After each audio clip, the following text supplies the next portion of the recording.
تو جو قربانی اسے میسر ہو وہ قربانی کر لے. فمن لم یجد فصیام، پھر جو نہ پائے قربانی کو پھر وہ روزے رکھے. ثلاثتی ایام، 3 دن کے. فی الحج، حج کے دنوں میں. اب آپ کو میں نے بتایا 10 ذی الحجہ تک حج ہوتا ہے، اس سے پہلے 3 روزے رکھنا ہے. 1 ذی الحجہ سے لے کے 9 ذی الحجہ تک 3 روزے رکھے. وسبعۃ اذا رجعتم، اور 7 روزے رکھے جب وہ واپس لوٹے. حج کر کے جب وہ واپس اپنے گھر میں جہاں بھی وہ مقیم ہے جب وہ ادھر آ جائے تو 7 روزے رکھے. یہ اس شخص کے لیے ہے جو قربانی نہ کر سکے. پہلی تو صورت ہے کہ آپ نے قربانی کرنی ہے، ہر صورت میں بالفرض کسی وجہ سے آپ قربانی نہیں کر سکتے تو آپ نے 10 روزے رکھنے ہیں، 3 حج سے پہلے یعنی 10 ذی الحجہ سے پہلے اور 7 جب آپ اپنے مقام پر واپس آ جاؤ تو آپ نے 7 روزے رکھنے ہیں. تلک عشرۃ کاملہ، یہ 10 مکمل ہو گئے. 3 ادھر رکھے، 7 واپس آ کے رکھے، پورے 10 ہو گئے. یہ روزے مکمل کرنے ہیں. ذالک، یہ حکم ان کے لیے ہے لمن لم یکن اہلہ، جو نہ رہنے والے ہوں حاضر المسجد الحرام، مسجد حرام کے پاس رہنے والے نہ ہوں. یعنی جو نزدیک والے ایریے میں رہتے ہیں وہ تو اپنا جو ہے حج بھی کریں گے، عمرہ بھی، وہ تو احرام بدل کے یا جیسے بھی ہے وہ کر سکتے ہیں. لیکن جو باہر سے آتے ہیں ان کے پھر میقات فکس ہوتے ہیں، کس میقات پہ ہر ایریے کے مطابق ہوتا ہے، اس کے مطابق انہوں نے اپنا حج اور عمرہ کرنا ہوتا ہے. تو اللہ تعالیٰ کہہ رہے ہیں یہ حکم ان کے لیے ہے جو لوگ مسجد حرام کے پاس رہنے والے نہ ہوں. واتقوا اللہ واعلموا، اور ڈرتے رہو اللہ سے اور جان لو ان اللہ شدید العقاب، بے شک اللہ تعالیٰ تو سخت سزا دینے والا ہے. یعنی جو یہ حکم بتا دیے گئے ہیں، حج کا جو طریقہ آپ کو بتایا گیا ہے اسی کے مطابق کرو. جو فدیہ، اگر ایک آپ کام جیسے سر منڈوانے کا پہلے یا بعد کا جو پھر فدیہ ہے، قربانی نہ کرنے کا جو ہے، وہ سارے کام اسی مطابق کرو. نہیں تو اللہ سے ڈرتے رہو اور جان لو کہ اللہ تعالیٰ سخت پکڑ کرنے والے ہیں. الحج اشہر معلومات، حج کے مہینے معلوم ہیں. شہر یہ دونوں میننگ ہم نے مہینوں کے عربی پڑھی ہے. حج کے مہینے معلوم ہے، وہ میں نے آپ کو بتا دیے. کہاں سے کہاں تک؟ کس یکم سے؟ یکم شوال سے لے کے 10 ذی الحجہ تک حج کے مہینے یہ معلوم ہے. انہی دنوں میں حج ہوگا، شوال، ذی القعدہ، ذی الحج. ہاں ٹھیک ہے، 10 ذی الحجہ تک. جی.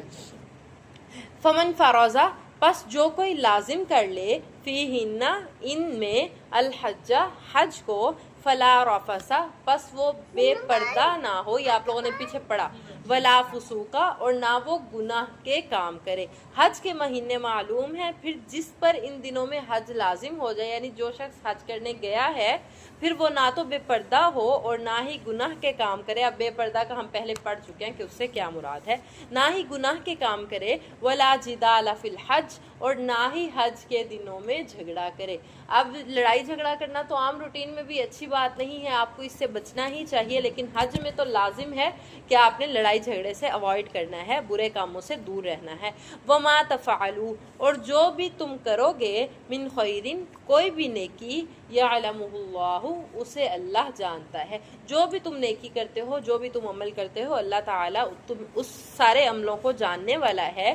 وتزودوا، اور تم زیادہ راہ لے لیا کرو. زیادہ راہ یہ ہوتا ہے اپنے رستے میں جو آپ جا رہے ہیں، آپ جو سفر کر رہے ہیں، کچھ نہ اپنا سامان کچھ لے لو. آپ جو ہے اپنے کھانے پینے کی چیزیں رکھ لیں، اپنے ضرورت ادھر پہننے اوڑھنے کی چیزیں رکھ لیں. اب کیا ہوتا تھا کہ لوگ پہلے یہ کرتے تھے کہ جب سفر پہ نکلنا، حج کے لیے جانا، تو اپنا سامان نہ لینا اور ادھر جا کے مانگنا شروع کر دینا، لوگوں سے لینا. مانگنا، سوال کرنا تو ویسے ہی پسندیدہ عمل نہیں ہے. ہاں کوئی بہت مجبور ہے تو پھر وہ یہ کر سکتا ہے، لیکن پیشے کے طور پہ یا اسی طرح شوقیہ مانگنا یہ چیز اچھی نہیں ہے، پسندیدہ نہیں ہے.